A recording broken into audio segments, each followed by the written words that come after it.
How's it going, guys? My name is Jamie and welcome back to the blog. Today we're going to be talking about 5 more video games that I have platinumed. I'm going to give a review on them and recommend one for you guys to go out and check out. Seeing as how I've platinumed roughly 50 games and I enjoyed all of them, I feel like I have a pretty good understanding of the game and the mechanics and whether it's good or not. So I thought I'd give my opinions on them and maybe recommend you something good to play.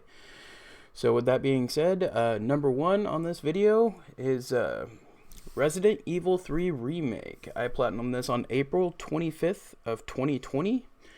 And this is, in my opinion, part of the golden age of Resident Evil. Resident Evil has never been better, ever. And I've played all of the originals. I grew up on it. Mortal Kombat and Resident Evil, I've played every single one of them since I was a little kid.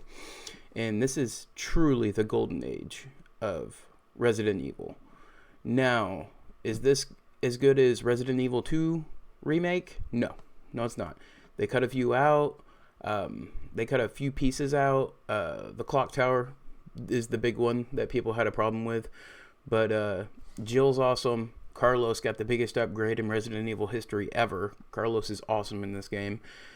And the encounters is great. The Raccoon City, the environment, feels so big but so small and confined all at the same time. It's tons of zombies everywhere, crowded little alleyways that you have to go through in the dark, and it's really fantastic. Keeps you on your toes. I will say the dodge mechanic, if you get good at it, it's broken as hell. Nothing can touch you if you get good at it. And then there's my boy Nemesis, constantly chasing you, shooting rockets at you, flamethrower. Nemesis's design here is just perfect. Mwah. Chef's kiss. Love the voice acting, love the graphics. The gameplay is fun, it's smooth. Resource management is great. Some of the puzzles in the game threw me for a fucking loop, especially during the speed run. Like, I am not a speedrun guy. That's why I'll never get the platinum for Crash Bandicoot, or, you know what, that's a whole nother tangent. I could do a whole, let me know in the comments. You want a list of platinums that I will never get, despite trying my hardest? I can do a video on that. I can think of 10 of them just off the top of my head now. But anyhow, back to the point. Resident Evil 3 Remake is part of the golden era. I love it. I think it's great.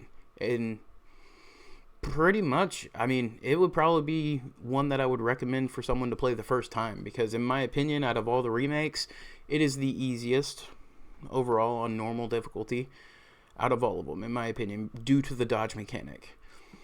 Voice acting, great. Story beats, great. Some heartfelt moments. Yeah, I can't say enough about it, but like I said, it is a shorter game.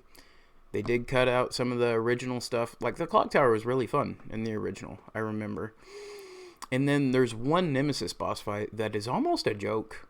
Like, he just climbs up on a tower and jumps down, and you can dodge, and you shoot him a few more times, and it's pretty redundant. But the rest of the time, he's menacing, chasing after you, shooting you with a rocket launcher or flamethrower. So I'm going to have to drop Resident Evil 3 Remake at a 8 out of 10. 8 out of 10. I really enjoy it. I do recommend it. And I can't wait to see where we're going to continue going with Resident Evil, because it's one of my favorite franchises of all time. And that brings us to the second platinum of this video, which was Hellblade: Senua's Sacrifice. Now, this is, from what I understand, kind of an indie game. And I got to it late. And guys, I'm telling you, this is a psychological action horror thriller. You play as a Viking named Senua who has schizophrenia. And I highly recommend you play this with your headphones on, because you'll hear whispers and all kinds of shit. You'll hear what she's hearing in her head. It's really great, especially with these bad boys. Love them. And the puzzles are environmental and unique, specifically for Senua with her mental condition, seeing things that aren't there, making connections that aren't really there. But in this world, it actually kind of works. There is a mechanic in the game. Every time you die, you'll have a little bit of a black whatever come up your arm. Some sort of infection, supernatural infection. Every time you die, it goes up your arm a little bit more. If it gets all the way up to your brain, game over, you got to start over. So I think that's a really cool feature to include. It's a pretty short game, but I think it only launched at like $30 or $40. The experience in itself is worth that. The combat is simple, nothing special, but it hits hard. Like, it feels good. And with a game that's not very long, you don't need to go super over the top and super complicated with the combat, because you're only going to be dealing with it for like, I think I beat it in like 5 hours. So, and I did play through it twice. I enjoyed it enough. The trophies were pretty straightforward. I think I had to go back and get one collectible maybe or something like that. So overall, I really enjoyed Hellblade: Senua's Sacrifice. And yeah, and this was on June 2nd of 2020. And I'm going to give Hellblade, for what it is, man, I got to tell you, it's a 9 out of 10. I like it better than Resident Evil. Yeah, I like it better than Resident Evil 3 Remake. 9 out of 10. It doesn't overstay its welcome. The puzzles are great. The environments are great. The sound design, the way it fucks with you, it's great. I really love this game, and I highly recommend it to anyone. So, 9 out of 10 for Senua's Sacrifice. Moving on. The third game on this, I have platinumed 2 times. I like it that much, and that is The Last of Us Part 2. Come on. Leave your comment about how, yeah? Alright. So, The Last of Us Part 2 is fantastic. It has a couple problems, but nothing that overshadows what they've done here. The visuals, the environments, the voice acting, the graphics, the facial animations, the story itself, people still talk about it today. It got a reaction from people. And that's how you know it's a good story, when they're talking about it years after the game came out. So, and possible spoilers here, because we're going to actually break this down here. And we're going to try to... There's something that happens very early on in the game. And the way the story is told originally, it's told out of order. And so we meet this new character, and immediately an old character is killed off by this character. Brutally, viciously, and we don't even know who this is. And then they force you to play with this character. They kill off a character we love, and then they force you to play as this character. And I think this is where it disconnected a lot of people and pissed people off.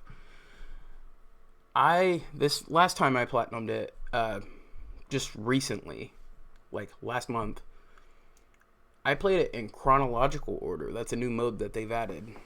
And, it's so much better, guys. I don't know why they didn't do it in chronological order earlier. I don't know. And then the gameplay is so smooth. You can pull off some crazy stuff out of a John Wick film or some shit. It's amazing. But yeah, everything else is solid. There's one character that I don't buy being in this universe, this post-apocalyptic zombie cults killing people, all this shit, military trying to take control, and like, there's too much shit going on for a character like Lev to exist and survive in this world. Lev is a little girl who knowingly shaved her head, and the tribe she belongs to, she knew it would result in her and her family being murdered or kicked out of the tribe, and she did it anyhow. But on the contrast, the rest of the game, like the interactions you have with Lev, actually portray her as someone that's intelligent, but that decision doesn't line up with someone who's intelligent and can survive in this world. So, I don't know. I don't know why that was an important part of the character. I don't get it. And for both of those reasons, they told the story in the wrong format originally, which got under everyone's skin, including mine. I still enjoyed it, don't get me wrong, but it was a shock, and I hated Abby at first because I had to play her after what she did. But in chronological order, they give you a setup for Abby. Like, you don't even interact with Joel with Abby for multiple hours into the game. So you get a little backstory of this character. You understand the character's motivations. You see her interactions with her father, who Joel killed. So actually, if it was told that way to begin with, I think it would be a solid 10 out of 10.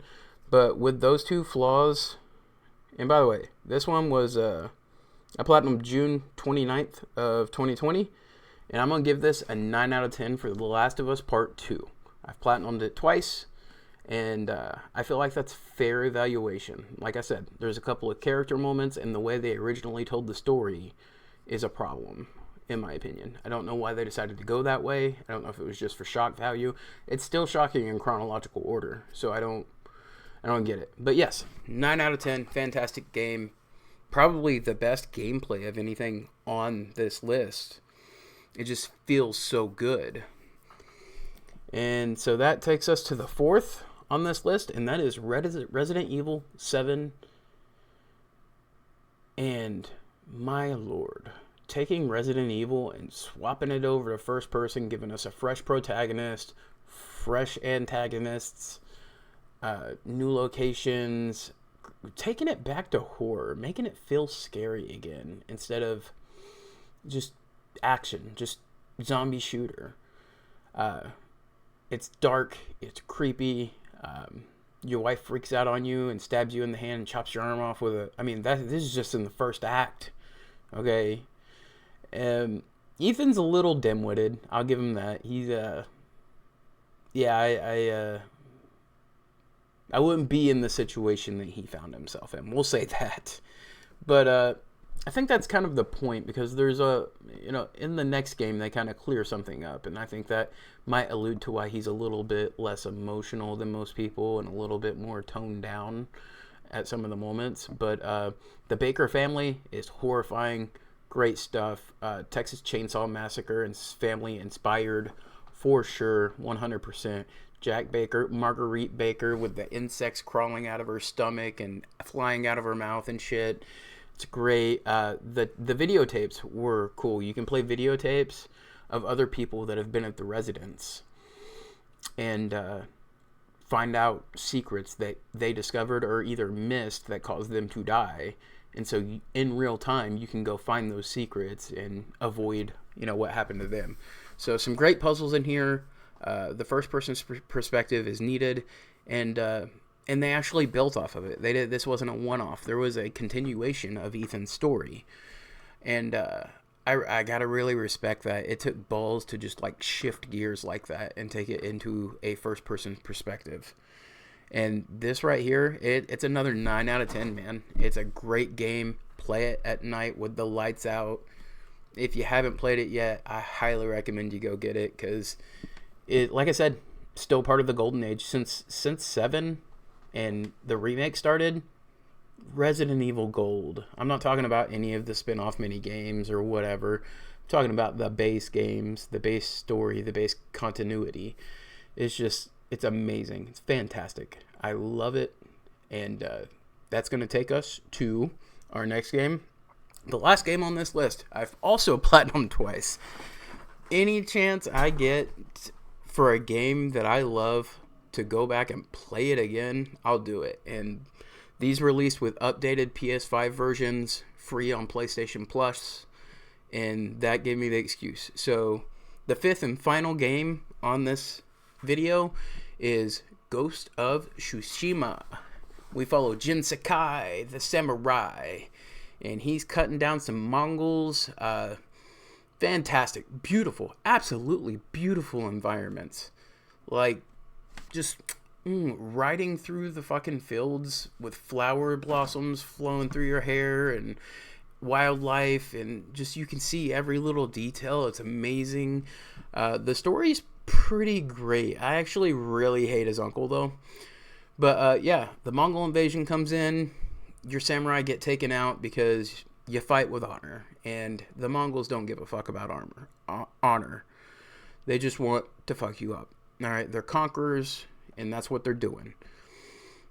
So Jim was supposed to die here. He got very, very injured here, and he's saved by someone, and he goes on to try to save his uncle, and he learns that he needs to learn the way of the shinobi. He needs to learn to be stealthy and use other weapons and sneak up on people and use bombs and all this other stuff. And it's an internal conflict for him because he's been raised his entire life to fight with honor, to interact with people with honor and respect and duty.